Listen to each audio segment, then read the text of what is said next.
Então, gente, rapidinho aqui, só para eu responder uma dúvida recorrente sobre meu trabalho. Eu vou responder mais pautado nos atendimentos individuais, mas que servem também para terem uma ideia. Afinal, a base de todo o meu trabalho são bloqueios emocionais, tá? Então, como é o cérebro do meu trabalho, né? Como que é o miolinho ali da coisa quando eu atendo individualmente, principalmente? Bem, eu sempre digo que eu sou especialista em quebra de bloqueios emocionais. Mas o que seria isso, né? O que são bloqueios emocionais? Como eles nascem? Como eles atuam em nós? Por que que eles são prejudiciais? Por que que eles precisam ser quebrados?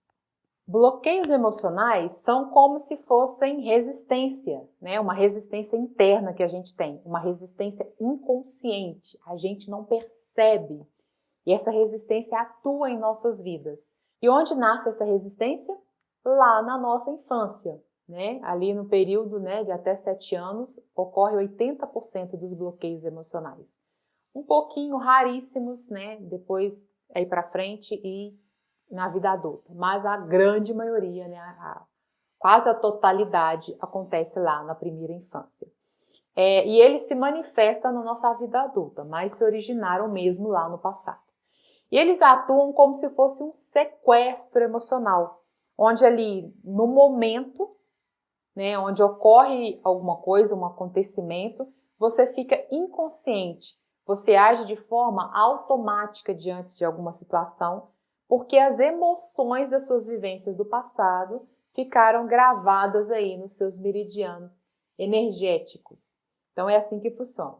Gente, eu sei que até agora eu falei grego, né? Eu só falei grego até aqui, porque são termos mais técnicos, né? Mas para vocês conseguirem compreender, para vocês entenderem, vamos trazer uma vivência para o nosso dia a dia. Vamos dar um exemplo para ficar mais simples de compreender. Imagina o seguinte: tem uma criança e essa criança tem um pai alcoólatra. Então esse pai vai para o boteco, quando ele volta para casa, ele volta trêbado. A mãe morre de medo dele. E ele quebra coisas, ele faz barulhos, né? Ou seja, a casa inteira fica assustada. A casa inteira fica vulnerável a esse homem. E a mãe começa a esconder crianças debaixo da cama, debaixo da mesa, e aquilo sempre se repete todas as vezes que esse pai bebe. O que acontece? Essa criança grava esse acontecimento no inconsciente dela como uma insegurança. É um momento de vulnerabilidade, é um momento de medo, né? Foi rompida ali a confiança dela no pai. Houve uma quebra. E aí ela manifesta isso por meio de estresse, de ansiedade, de falta de foco, dificuldade para prestar atenção. Às vezes as notas ficam piores na escola, a criança fica mais silenciosa, mais quieta, né? E tem lares que nem precisam de álcool para isso, né? As brigas dos pais já geram o mesmo estado de tensão nos filhos. Mas voltando para o nosso exemplo, depois que essa criança se torna adulta, tudo gera nela um desconforto, né? A tudo que está fora, né, que é desconhecido, ela vai reagir com ansiedade. Por exemplo, se ela tem uma entrevista de emprego, ela vai ter uma crise de ansiedade. Se ela tem uma viagem para fazer, ela vai ter uma crise de ansiedade. Se ela vai pegar um resultado de um exame, de um sintoma estranho que está se apresentando nela, ela vai ter uma crise de ansiedade. Tudo que foge ao conhecido vai gerar nela uma carga emocional grande de medo, né, de insegurança e por isso ansiedade. Por quê? Porque essa emoção já está guardada no corpo dela, nos meridianos dela. Outro exemplo para vocês entenderem. Imagina uma outra criança, né, que está na frente aí da classe, né, na escola, lendo alguma coisa, e aí ela erra uma palavra, a professora corrige, os coleguinhas riem, vira aquela algazarra, e aí ela fica totalmente consternada, totalmente constrangida. Ela volta para o cantinho dela assim, vermelha, né? Totalmente envergonhada, totalmente humilhada, totalmente derrotada. E aí passam os anos e essa é uma criança que vai se tornar um adulto que tem dificuldade de falar em público, né? Que é uma pessoa que tem uma fobia social. Não adianta Ela estuda, repassa o texto 1000 vezes, ela consegue falar para a mãe, para o pai, para os amigos, para as pessoas mais próximas. Ela consegue fazer uma apresentação maravilhosa fora do palco, em ambientes conhecidos, confortáveis para ela. Mas no momento em que ela sobe para a apresentação, ela começa a suar. Dá branco, dá tremedeira, não sai nada. Então, o que acontece aqui?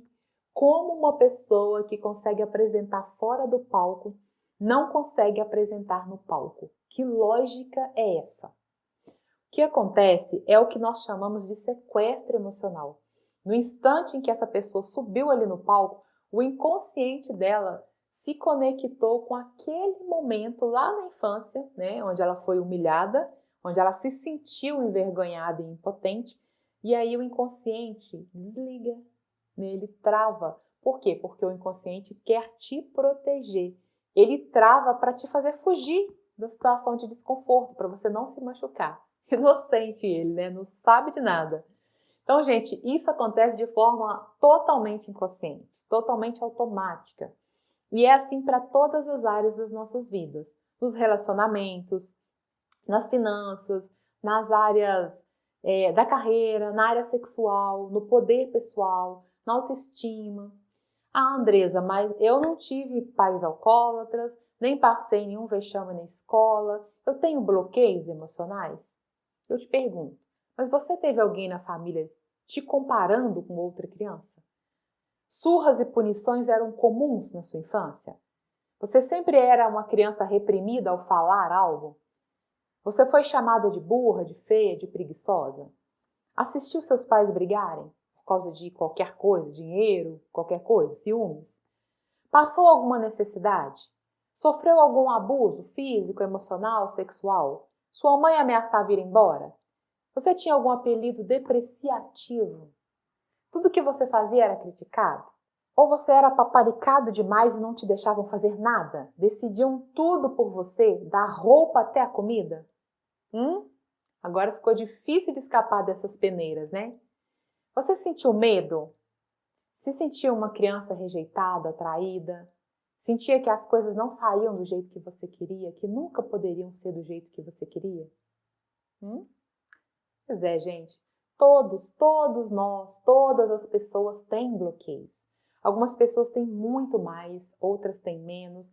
Isso depende aí de como foi o ambiente na infância. Se você teve um ambiente acolhedor, onde as suas necessidades eram reconhecidas, onde o seu choro foi acolhido, então você é uma pessoa que tem menos bloqueios, que tem mais segurança diante da vida, né? Que tem mais segurança em ser você mesmo. Agora, se você veio de um lar todo avacalhado, onde você não se sentiu pertencendo, onde você não se sentiu uma criança acolhida, aprovada, reconhecida, incentivada, aceita. E, muitos bloqueios emocionais. E como é o meu trabalho em cima disso, gente? A pessoa me traz um desconforto, um ponto de dor dela, né? Por exemplo, uma crise de ansiedade ou de ciúmes no relacionamento, uma crise de angústia, né? Uma sensação de vida vazia ou um sufoco por causa de dívidas ou por causa de uma crise de descontentamento, né, com o trabalho, não está aguentando mais ir trabalhar todos os dias, né, isso está acabando com ela.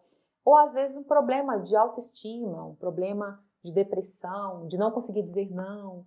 Então, pode ser um desconforto emocional qualquer. E aí eu vou usar meus conhecimentos de neurociência, de programação neurolinguística, de enneagrama, neurocoach e principalmente de terapeuta com acupuntura sem agulhas, que é EFT, né, pela qual eu sou muito apaixonada e muito grata. E aí eu vou usar todo esse arsenal para investigar junto com essa pessoa e limpar as emoções junto com ela. Então, é como se a gente estivesse aí descascando uma cebola.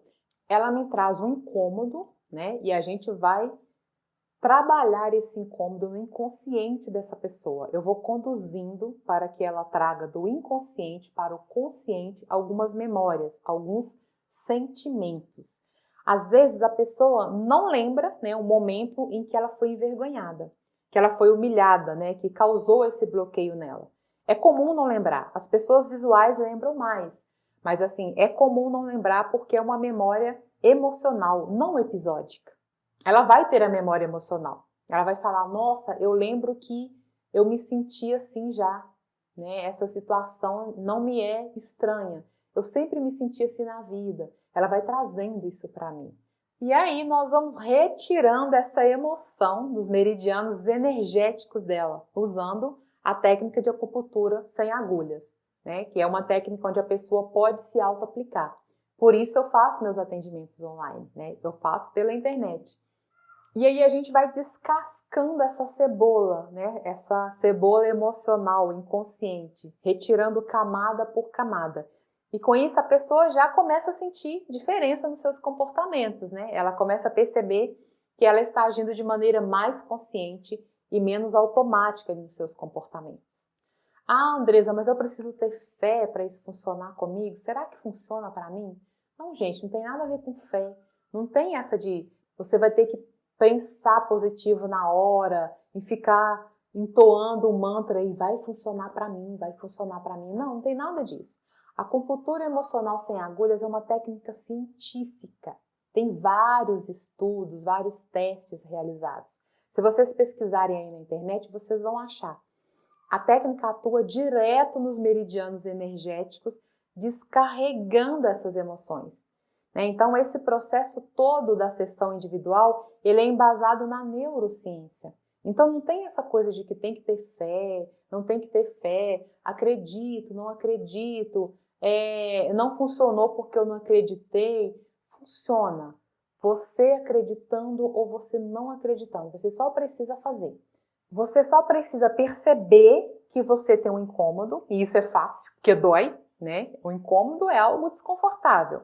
Trazer isso para mim, né? E fazer a limpeza junto comigo, se comprometer ali no momento, a estar realmente disposto a se abrir, né? Não adianta ficar escondendo coisas ou lembranças, senão você vai atrasar aí o seu processo de limpeza por não estar sendo honesto consigo mesmo, não é? Então, não tem essa de fé ou não fé. Vai funcionar para todo mundo porque, né, a estrutura do corpo de todo mundo é a mesma coisa, é feita das mesmas coisas. Todo mundo tem meridiano, todo mundo tem consciente, todo mundo tem inconsciente. Então, a lógica é essa, né? Acho que é isso, né? Ficou bem explanadinho aqui. Se você tiver alguma dúvida ainda, pode me mandar, por favor. Lá no meu Instagram tem nos destaques alguns depoimentos, né? Se você quiser saber como é a experiência de quem faz, confere lá, por favor. No mais é isso, né? Até o nosso próximo encontro. Super beijo aí no seu coração e vamos juntos construindo uma vida consciente. Até a próxima.